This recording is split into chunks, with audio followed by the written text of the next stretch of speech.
By now we've seen many different forms of induction, and I'm hoping at this point you're realizing it's not a process which belongs to any one area of maths. It's actually more of a fundamental and quite elegant concept to do an induction proof.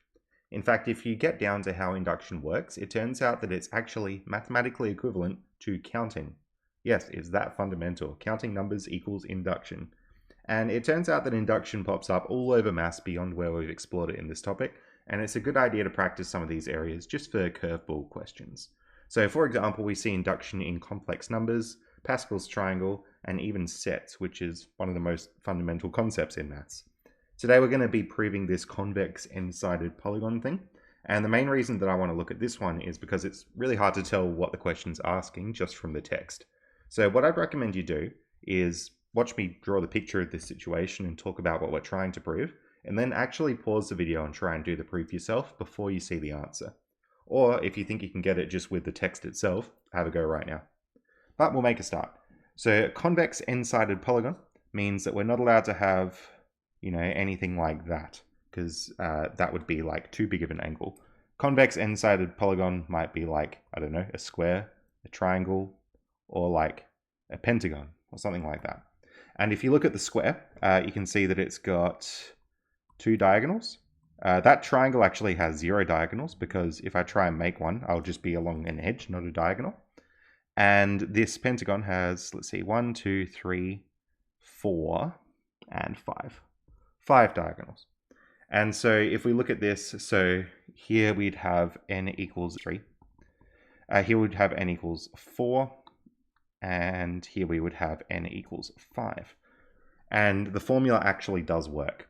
So for n equals 3, we can look at something like a half n bracket n take 3. And what we'll see is that becomes a half times 3 times 0, which is 0 diagonals, as we predicted. This one here, if we look at a half n take 3, that's going to be a half times 4 take 3 is 1. So that is 2 diagonals. So these are matching so far. If I look at a half n take 3 for the pentagon, then you've got a half times n is 5 in this situation, and then you've got 5 take 3 there. So you get a half times 5 times 2, which is actually just going to give you 5. So yes, this theorem seems to be correct, actually. So we'll go through the induction proof. So the first step is actually just let Pn be the statement. And then we basically got to have this statement here. Convex n-sided polygon has that.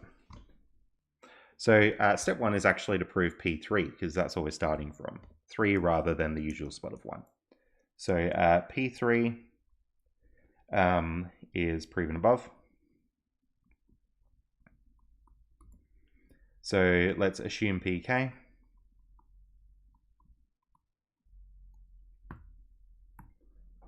Convex k-sided polygon has that.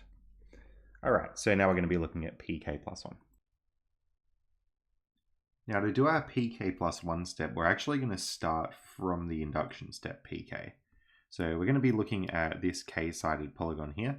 You can see that it starts here at the vertex I've labeled 1 and sort of works around up to k vertices. And that also means that we'll be having k edges on this polygon. So the way that I'm going to pair up the vertices is sort of by talking about a diagonal like that and calling that diagonal, let's say 1, 3, because it's connecting the vertex 1 and 3. Similarly, we're going to have a diagonal 1, 4, 1, 5. Note that we won't have 1, 2. If I try and draw 1, 2, that's an existing edge on our polygon, so we don't include that as a diagonal. We're going to go all the way down here, and we're going to go all the way up to 1, k take 1. So that would be that diagonal there. Really importantly, we don't include 1, k, because that would be an existing edge already. Now we don't strictly need to do this, but we should think about what the other diagonals might be. So it could be 2, 4 might be one, that would be this diagonal here. And then you could keep going through. So 2, 5, you've got 2, 6, and so on. You could also have 3, 1. Now the thing about 3, 1 though is that we've already got that diagonal.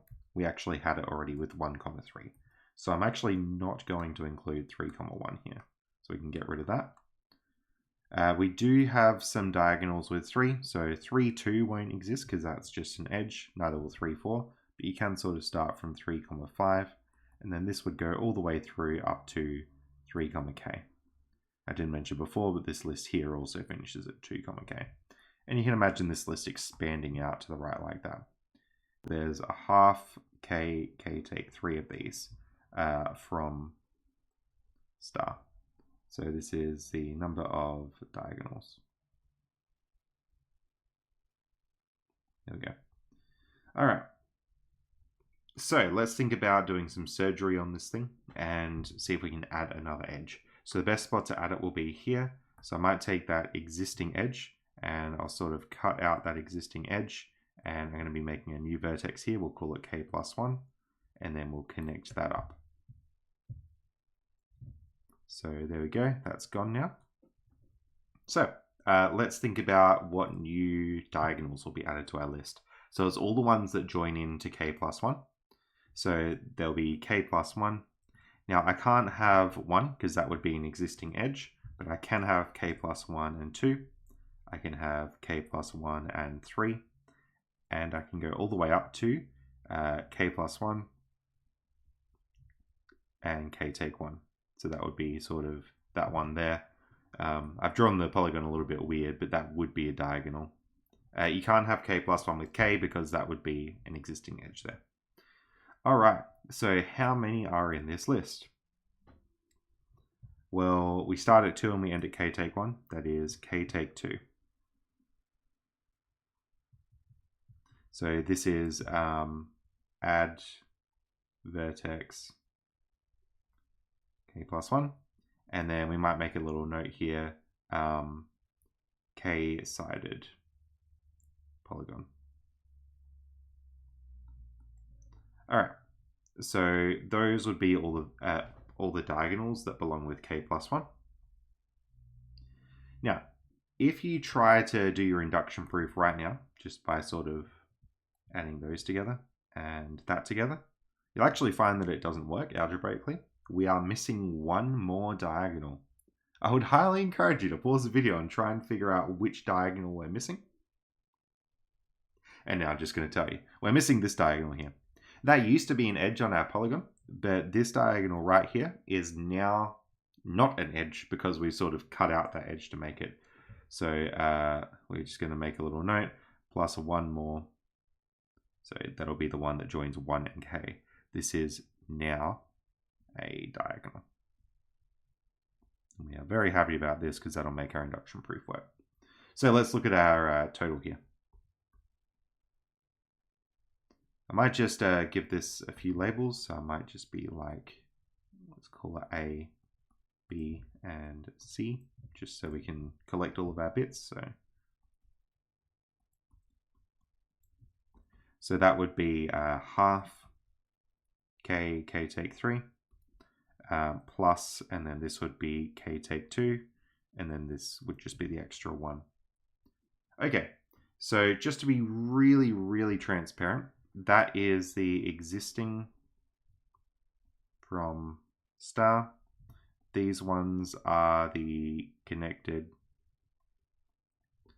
to vertex k+1, and this one is the new diagonal between 1 and k.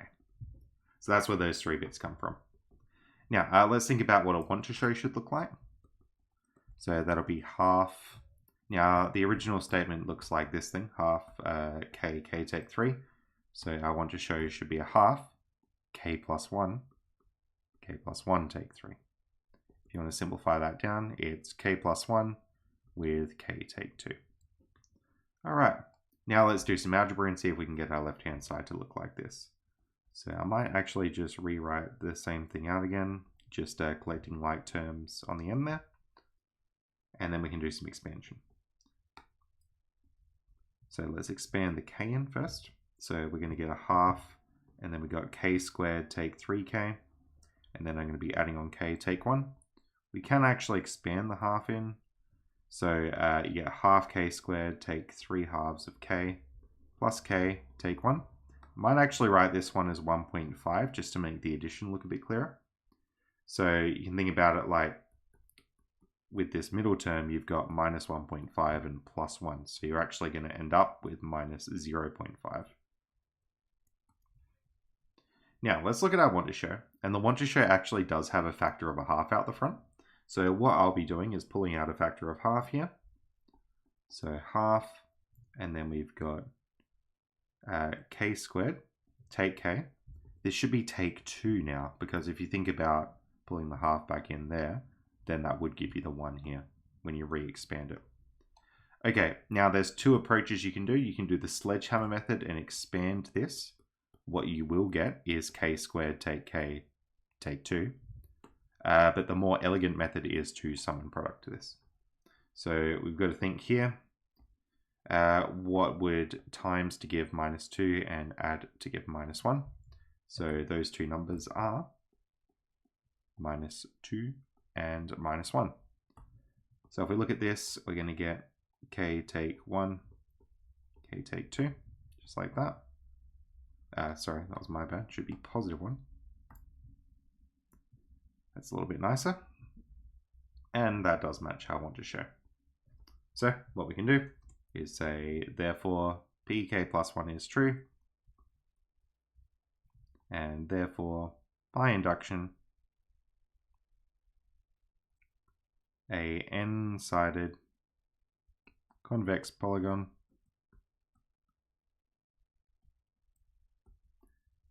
has half n and take 3 diagonals. Wonderful.